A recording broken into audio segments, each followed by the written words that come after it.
Believe it or not, money actually has rules. And unlike most rules, these are not meant to be broken. Make me a deal. If you get any value out of today's video, hit that like and subscribe button. And if you don't, you can even hit the dislike button for all I care. It does all the same to the algorithm. But anyway, today we're going to be talking about the 10 rules of money. And this is a very important video because this is just scratching the surface, the basics to becoming, financially free and understanding, personal finance and developing your financial literacy. So without further ado, let's get into the video. Number 1 is to spend less than you make. Most people, when they get a raise, so does their lifestyle. So if you're making $50,000 a year, you're probably going to live the lifestyle of someone making $50,000 a year. But it is essential to live below your means so you can save, invest, and develop wealth. So this is your reminder to cut back even further. I mean, if you're making $50,000 a year, just live like someone making $30,000 a year. Save and invest that extra 20, and you'll thank yourself in the long run. Number 2 is make your money work for you. Don't just let it sit in a 0.1% savings account. If anything, you're actually going to lose money due to inflation. Invest your money into a vehicle that will bring you a return. Now, I'm talking about stocks, bonds, real estate. There's just no point in having your cash get moldy, sitting still in a savings account that just really isn't bringing you any interest. It's not making you any money. I mean, if you make $10,000, they'll just let it sit there and get moldy and go away and devalue due to inflation. I mean, you got to put that to work for you, right? So it's like you're working for your money's working for more money, and then it just helps build your wealth faster. Number 3 is try your best to increase savings quarterly. With a combination of cutting back, trimming the fat and expenses, and trying to increase your income with either getting a raise, starting a side hustle, or even expanding your business, you should bump up your savings as frequently as possible. Number 4 is extremely important. An emergency fund. This is really important so that way, an unforeseen car expense happens, a medical bill happens, you lose a job, you get transferred, you have to move,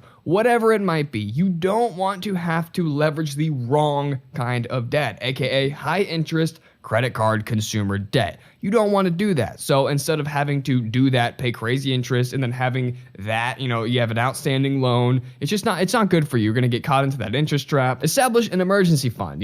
I like to do a minimum of 3 months living expenses. So if it costs $2,000 a month for you and your family to live, you need to save at least $6,000. And that's just a start. Car breaks down, cool, $2,000 repair, you've got it put away, you don't have to put it on a credit card. Number 5 is budget. You must account for every single dollar coming in and every single dollar going out. And if you don't already have a budget, I highly suggest that you take a categorized bird's eye view look at your expenses. I guarantee once you put it all on a spreadsheet, you take a look, you're like, wow, I'm spending way too much money on gadgets on Amazon. I'm spending too much money eating out. I'm spending too much money, etc. I guarantee you are going to realize that you categorically spend way too much money in one category. It really will put your spending into perspective. This is an essential step to trimming the fat and cutting back on your expenses. Number 6 is avoiding debt. The right kind of debt. You want to avoid high interest consumer debts at all costs, aka credit cards. Now you can use credit cards to your advantage. I've got videos on that, but when it comes to, buying that jacket you like, now this is kind of a whole thing. But for the sake of this video, we're just going to talk about avoiding debt. Now I'm not saying you should buy a car or a house in cash, but if you rely on high interest store credit cards to buy your new pair of shoes, don't. You can use credit cards to actually make you money and build your credit if you do it the smart way. It's called credit card churning, or simply putting 20 bucks, in gas on one credit card a month, paying it off in full within that 30-day grace period, and building your credit easily over time. But I've got a video all about credit. I got multiple videos about credit cards on this channel, so if you're more interested in that, you can definitely go check those out. I will try to remember to link them in the description. You basically never want to finance anything that doesn't make you money, unless, it's a house, which is not necessarily a horrible way to put your money. It's not an investment because it's still a liability. It's still pulling money out of your pocket, even though you're building equity.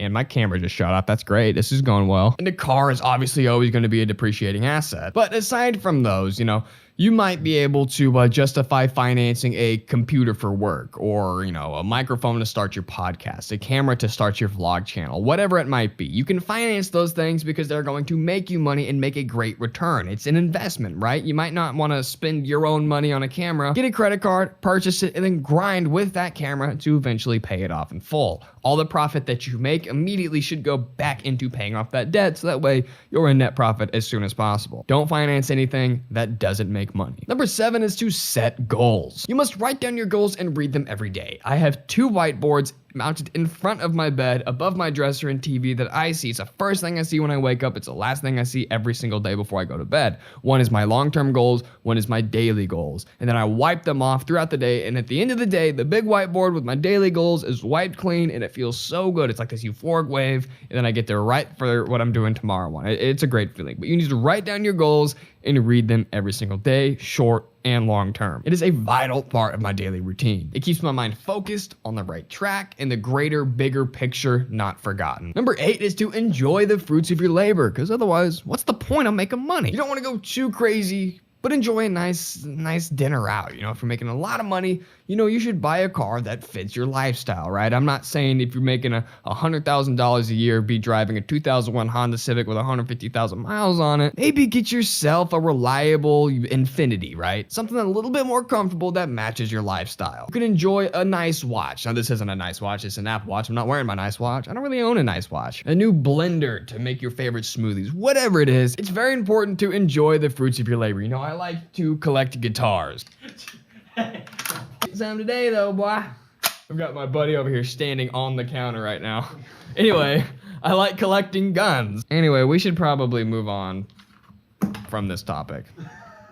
For something bad. Yeah, for something bad. Anyway, number 9 is to reinvest your profits. You don't want to go all Johnny Depp, make a bunch of money, and look up one day to have 14 foreclosed houses. He went bankrupt. You want to keep a level head, pay yourself what you need, reinvest all of the profits back into your business and, back even into yourself with education, reading books, taking courses, whatever it might be to maximize your income. And the final rule of money is leveraging OPM, aka other people's money. Once again, you only want to finance things that make money. This goes for business loans. This goes for real estate. For example, if you have $80,000, you could go buy some beater in cash and fix it up and try to flip it.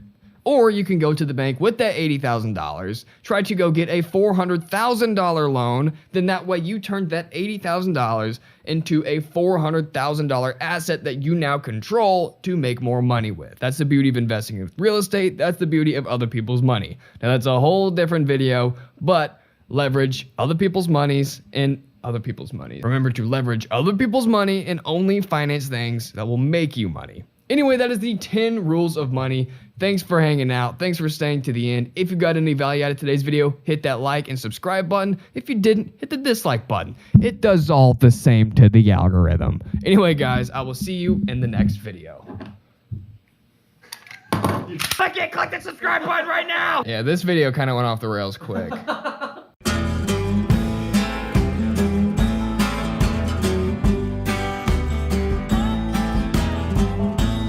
Got his 9, I've got my 9. Boss Squad out.